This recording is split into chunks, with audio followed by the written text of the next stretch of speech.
Surely, most people know or at least have seen the Pitufos on some occasion, a world-famous French animated series that was recently adapted to cinema and with some commercial success. There has been a lot of discussion about the symbolism of these little creatures or about what they actually represented, and there were also many parents' movements that rejected them in the 80s, their moment of greatest popularity. In addition, there are urban legends about figures and toys of these beings that took life at night. Some theories about their origins will be discussed, without presenting any as definitive, so that you can have more information about it and draw your own conclusions. Some point out that the Pitufos would refer to ancient medieval Catholic rituals about babies who die without being baptized. According to this belief, the souls of babies go to limbo without going to heaven or hell because they died bearing original sin. Among those who support this theory, there are some who affirm that the color of these beings is blue, because it is with that tonality that dead babies used to be found in their cones. Although there were many Pitufos, only a few were known by name: Pitufina, Goloso, Vanidoso, Grunion, Philosopher, Perezoso or Fortachon.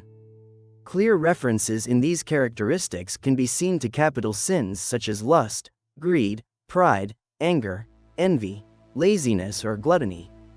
This could only be a coincidence, taking advantage of these behaviors for the comic result of the chapters, but let's remember the era in which the story is set, the medieval, and what it meant for the people of that time, the forest and the strange creatures that inhabited it. Papa Pitufo was their religious leader, but it is never known what god or what force they venerate. However, they are seen dancing, holding hands around a bonfire, as was also done in the aquelarres and pagan rituals of the time, led by a religious figure dressed in red, precisely the colors of the devil in that tradition. It should be remembered that the Pitufos appeared for the first time only as secondary characters in an edition of the storybook of the adventurers Jocon and Perlot, called The Flute of the Six Holes. In this chapter, the place where the Pitufos live was not yet the peaceful village that was later created in the cartoons.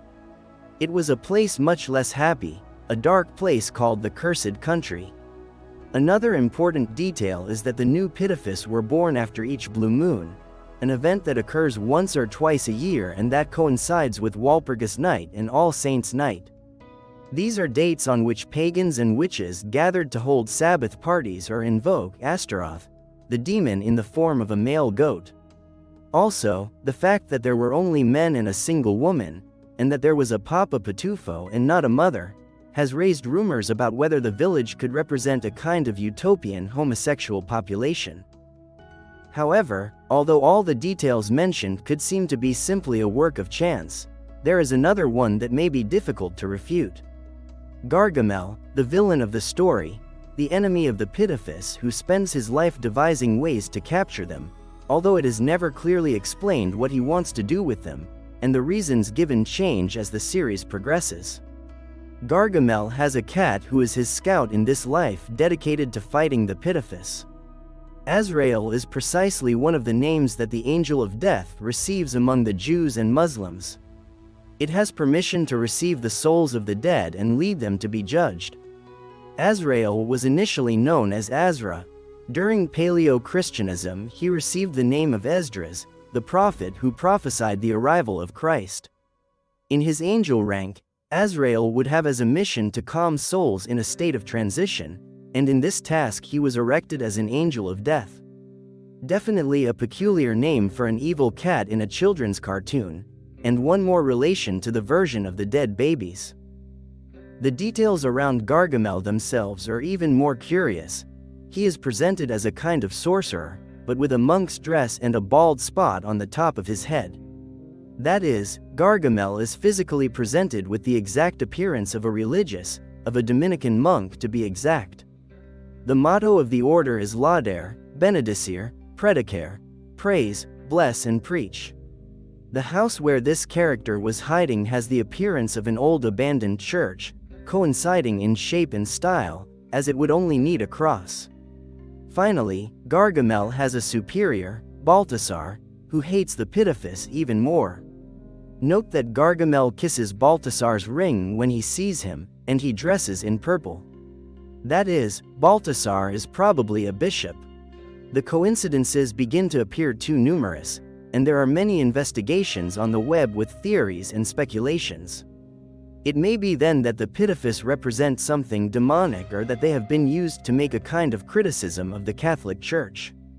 There are other theories that suggest that Peo created them as a kind of communist propaganda. Peo, the creator of the Pitufos, also has a life full of mysteries and legends that would be ripe for exclusive investigation. It is true that with some creativity and time, almost any material can be linked to some conspiracy theory. However, it is also true that the coincidences in this case are numerous. At the end of the day, you will have the best opinion about it.